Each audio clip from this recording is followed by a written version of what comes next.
Hello and welcome to our channel PT অর্থাৎ Pranab tutorial. তো আজকে আমরা ইংরেজির যে বেসিক টু অ্যাডভান্স ক্লাস চলছিল তার লেভেল 3 অর্থাৎ 3 নম্বর ক্লাসে আমরা আছি। তো এই ক্লাসে আমরা ওয়ার্ড সম্পর্কে জানবো। ওয়ার্ড মিন শব্দ, বাংলায় যাকে আমরা শব্দ বলি তাকে ইংরেজিতে ওয়ার্ড বলি। হ্যাঁ, এবার বাংলায় শব্দ কাকে বলে সেটা আগে জানতে হবে, তাহলে ইংরেজিটা জানতে হবে। পাশাপাশি কয়েকটা বর্ণ বসে যখন একটা অর্থ প্রকাশ করছে তখন তাকে বলা হচ্ছে শব্দ। যেমন আমি যদি বলি কাঁঠাল, তো কাঁঠাল একটা শব্দ, পাশাপাশি বলেছে ক প্লাস ঠ প্লাস লাম, ঠিক আছে? তো এটাকে যদি আমি চাটাল বলি, তো এটার মানে আপনার কোনো অর্থ পাচ্ছেন না, ঠিক আছে? বা কোনো অর্থ আপনি খুঁজে পাবেন না, চাটাল মানেটা কি? তো এটাও পাশাপাশি বসেছে কয়েকটা বর্ণ, কিন্তু এর কোনো অর্থ প্রকাশ করেনি, তার জন্য ওটাকে শব্দ বলা যাবে না। আশা করি আমি বিষয়টা বোঝাতে পেরেছি। তো যখন একটি বা একের বেশি লেটার পাশাপাশি বসে একটি নির্দিষ্ট অর্থ বোঝায় তাকে ওয়ার্ড বলে, ঠিক আছে? ওয়ার্ড বা শব্দ বলে, ঠিক আছে? যেমন এ একটি ওয়ার্ড, ঠিক আছে? এ মানে একটি, এ মানে একটি, এর জন্য এ একটা বর্ণ বলেছে বা একাধিক বর্ণ। এ এন, এন মানে একটি, আর এটি র্যাট, দেখুন আর একটা বর্ণ, এ একটা বর্ণ, টি একটা বর্ণ, র্যাট মানে ইঁদুর, আই মানে আমি, একটা বর্ণে আমি, ঠিক আছে? উই মানে আমরা, ইউ মানে তুমি বা তোমরা, হি মানে সে, সান মানে সূর্য, ডগ মানে কুকুর, টাইগার মানে বাঘ। আশা করি শব্দ কাকে বলে বোঝাতে পেরেছি। এবার দেখুন উপরের লেটারগুলি যদি একটু এলোমেলোভাবে সাজানো হতো তাহলে কোনো অর্থ প্রকাশ করতে পারতো না।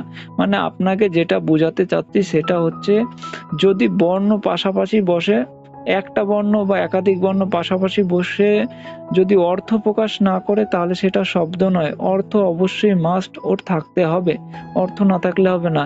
এন এ নে, এন এ নে মানে কোনো এর অর্থ নেই। এ এন অ্যান, অ্যান মানে এটার অর্থ আছে, ঠিক আছে? ইউ, ইউ মানে কোনো অর্থ নেই। উই, ডাব্লিউ, উই এর অর্থ রয়েছে। উই মানে আমরা। ইএইচ, ইএইচ এর কোনো অর্থ নেই। দেখুন পাশাপাশি কিন্তু বর্ণ বসেছে, অর্থ নেই, কোনো মানে নেই। এইচ, হি, ই অর্থ আছে মানে সে, ঠিক আছে? ডগ দেখুন, এগুলো সব উদাহরণ। টিয়ার, টার মানে র্যাট, অয়, ইউ, ইউ, ঠিক আছে? অয়, তারপর হচ্ছে সানটাকে একটু উল্টে এনইউএস দিলাম, কোনো অর্থ পাবেন না। ক্রিকেট মানে কোনো মানে নেই, ঠিক আছে? টাইগার মানে এটার মানে আছে। টাইগার মানে আমরা যখন চোখ বন্ধ করে টাইগার শুনি তো আমরা বুঝতে পারি যে এটা একটা বাঘের কথা বলছে বা একটা জন্তু বা প্রাণী, ঠিক আছে? এরপর হচ্ছে ওয়ার্ড।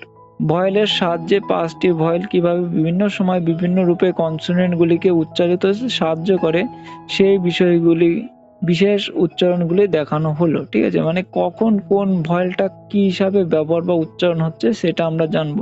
বলেছিলাম যে একদম বেসিক থেকে অ্যাডভান্স আমরা প্রথম দিন লেটার সম্পর্কে জেনেছি, পরের দিন আমরা সাউন্ড মানে লেটারের সাউন্ডগুলো কেমন হয়, উচ্চারণগুলো কেমন হয় সেগুলো।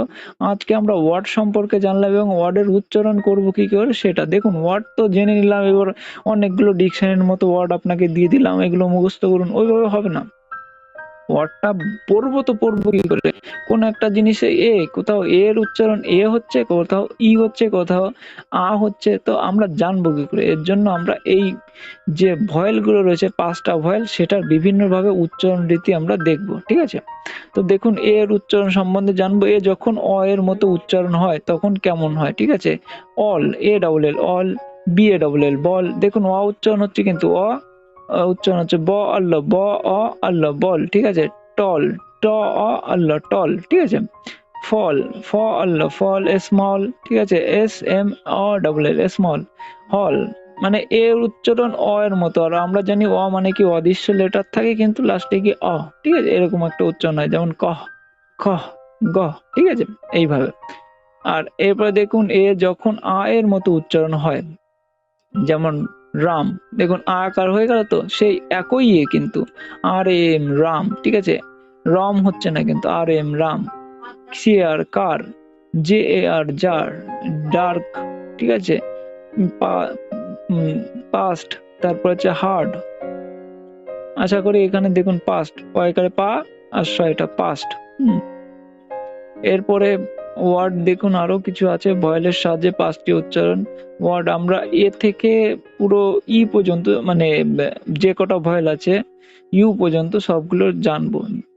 এর উচ্চারণ এর মতো উচ্চারিত হয় যখন, যেমন মে, ময়কারে মে, ঠিক আছে। এ উচ্চারণ হচ্ছে, দেখুন এর উচ্চারণ এর মতো হচ্ছে। এটা খেয়াল করলে আপনি কিন্তু ইংরেজিতে মাস্টার ডিগ্রি করতে পারেন, যে কিভাবে কোনটার শব্দ কিভাবে আসছে। আপনি এই যেগুলো বেসিক শব্দ দিয়েছি এগুলোই যদি একটু রপ্ত করতে পারেন, তো পরবর্তীতে আর দেখতে হবে না আপনাকে।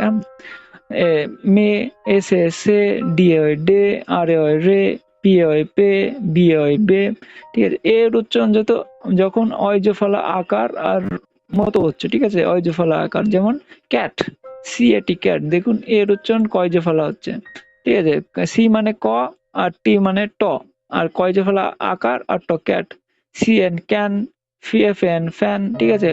ফান হচ্ছে না কিন্তু, ফান ফান একটু আগে কিন্তু এর উচ্চারণ আকারে আমরা পেয়েছি, কিন্তু এখন কিন্তু এখানে আকারে যাচ্ছে না, এখানে অয়জফলা। ফ্যান, ব্যাট, র্যাট, ঠিক আছে। Hat, bad, mad, pad. এরপরে ওয়ার্ড দেখুন, আরো কিছু ওয়ার্ড। ই এর উচ্চারণে এবার আসবো। এর উচ্চারণ ওই পর্যন্তই ছিল, এবার ই এর উচ্চারণ। ই এর উচ্চারণ যখন আ এর মতো হচ্ছে, দেখুন এই ভয়েল গুলোই আপনার মনে রাখতে হবে, ভয়েলই মাস্ট, ঠিক আছে।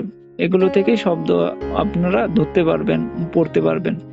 এ এর উচ্চারণ যখন আ এর মতো হচ্ছে তখন আর্থ, ঠিক আছে। অয়জফলা আকা মানে আ আর্থ, আর্থ, ঠিক আছে। ফার্টাইল, ফার্টাইল মানে উর্বর, ঠিক আছে। তারপর হচ্ছে সার্চ, তারপর হচ্ছে গ্রাম, ঠিক আছে। জাম, জাম, ঠিক আছে, জাম। এরপর হচ্ছে ই এর উচ্চারণ হচ্ছে ই এর মতো, রস্বই এর মতো, বি, রি, হি, মি, দি, সি, ঠিক আছে। এরপরে ই এর উচ্চারণ দীর্ঘ ইর মতো, বি, সি, শ্রী, ঠিক আছে। ই এর উচ্চারণ এ এর মতো যখন হয়, এগ, লেগ, নেক্সট। দেখুন এর উচ্চারণ এর মতো হচ্ছে, আবার ই এর উচ্চারণ কিন্তু এর মতো হচ্ছে, এর উচ্চারণ আর মতো হচ্ছে, ই এর উচ্চারণ আর মতো হচ্ছে। হ্যাঁ, তো এই জিনিসগুলো এখানে মানুষ গুলায়, যে কখন এ কে এ উচ্চারণ করব, কখন আ উচ্চারণ করব। ওর জন্য আমি কিন্তু উদাহরণ সহকারে শব্দগুলো দিয়েছি। আপনারা প্র্যাকটিস করলে, জাস্ট ওই শব্দগুলোই যদি প্র্যাকটিস করেন, তো পরবর্তীতে আস্তে আস্তে আপডেট হয়ে যাবে। ই এর উচ্চারণ যখন আই এর মতো উচ্চারিত হচ্ছে, যেমন আই, বাইড, তারপর হচ্ছে টাইড, তারপরে আই এর উচ্চারণ হচ্ছে ই এর মতো যখন হবে, যেমন big, fig, king, mig, fit, six, cricket class 6। I যখন আই এর মতো উচ্চারিত হবে, যেমন বার্ড, বার্থ, থার্ড, আ এর মতো উচ্চারণ। এরপর হচ্ছে আয়ের উচ্চারণ যখন আয়ার এর মতো হবে, ঠিক আছে। আয়ার, আয়ের উচ্চারণ আয়ার, যেমন ফায়ার, ডায়ার, ঠিক আছে। তারপর হচ্ছে এ আর, দেখুন। তারপরে ও এর উচ্চারণ রয়েছে, ও এর উচ্চারণ ও এর মতো উচ্চারিত হবে, গো, নো, ওল্ড, ঠিক আছে। এখানে ওল্ড নয়ড হয়ে গেছে, লয়েড, ওল্ড, ঠিক আছে। তারপরে সোল, তারপরে টোল্ড, হোল্ড, হ্যাঁ। তারপর হচ্ছে অমনি। আর এরপর হচ্ছে ও এর উচ্চারণ যখন অ এর মতো হবে, ঠিক আছে। ক্রস, গ্রস, লস, ফক্স, পট, হট, হগ, ফগ। আ এর মতো যখন হবে, ও এর উচ্চারণ আ এর মতো, মানে অদৃশ্য হয়ে যাবে লেটারটা। এরপরে ও এর উচ্চারণ স্বরে আ এর মতো, ওটা স্বরে অ ছিল, এটা স্বরে আ, ঠিক আছে। যেমন কাম, কাম, এটা কম লেখা আছে, কাম।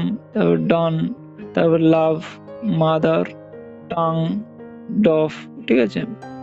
ডফ শ্যাম্পু। ও এর উচ্চারণ ও ইউ এর মতো হচ্ছে, ডু, টু, সুন, হ্যাঁ। তারপরে ইউ এর উচ্চারণ ইউ, রস্যই রস্যই U, use, tube, fuse. U এর উচ্চারণ যখন ইউ এর মতো উচ্চারিত হচ্ছে, তখন পুশ, পুল, বুশ। ইউ এর উচ্চারণ যখন স্বরে অ এর মতো হচ্ছে, তখন কাপ, হাস্ক, তারপর হচ্ছে সাম, তারপর হচ্ছে বাট, হাট, হ্যাঁ। এখানে দেখুন অ লেখা হয়ে গেছে, এটা আ এর মতো উচ্চারণ। ইউ এর উচ্চারণ যখন আ এর মতো হচ্ছে, কাপ, সি ইউপি, কাপ, কয়কারে কা আর কাপ, হাস্ক। আশা করি আমি যেটা বোঝাতে যাচ্ছি আপনারা বুঝতে পারছেন। পাশাপাশি দেখুন একবারে কোনো জিনিস হবে না। আর মন ছোট করার কিছু নেই। Practice makes a man perfect. যত আপনি এই বিষয়ে আলোচনা করবেন, যত পরিচর্যা করবেন, যত রিভাইজ দেবেন তত আপনার ইংরেজিতে স্কিল দক্ষতা বাড়বে, এটা কনফার্ম লিখে নিন। আর এই যে পিডিএফটা পাওয়ার জন্য আমার টেলিগ্রাম চ্যানেলে ইয়ে যুক্ত হতে পারেন। ওখানে আমি এই পিডিএফটা অবশ্যই দিয়ে দেব। পাশাপাশি যদি কোনো কিছু বলার থাকে আমার পড়ানোর বিষয়ে, যে আপনি কোনটা বুঝতে পারছেন না, বা এইভাবে না পড়িয়ে অন্যভাবে মানে পড়ানোর সিস্টেমটা যদি চেঞ্জের ক্ষেত্রে কিছু আসে, তো অবশ্যই আমাকে জানাবেন। আমি চেষ্টা করব সেটা সলভ করার। আর অবশ্যই কমেন্টে লিখে জানাবেন যে ক্লাসগুলো কেমন চলছে, কেমন হচ্ছে, কি শিখতে পারলেন না পারলেন। আর পাশাপাশি চ্যানেলটাকে অবশ্যই সাবস্ক্রাইব করে রাখবেন, পাশের বেল আইকনটা প্রেস করে রাখবেন, যাতে পরবর্তী ক্লাসগুলোতে আমরা লেভেল ওয়াইজ ধাপ বাই ধাপ এগোতে পারি। তো সবাই ভালো থাকবেন, সুস্থ থাকবেন। ধন্যবাদ।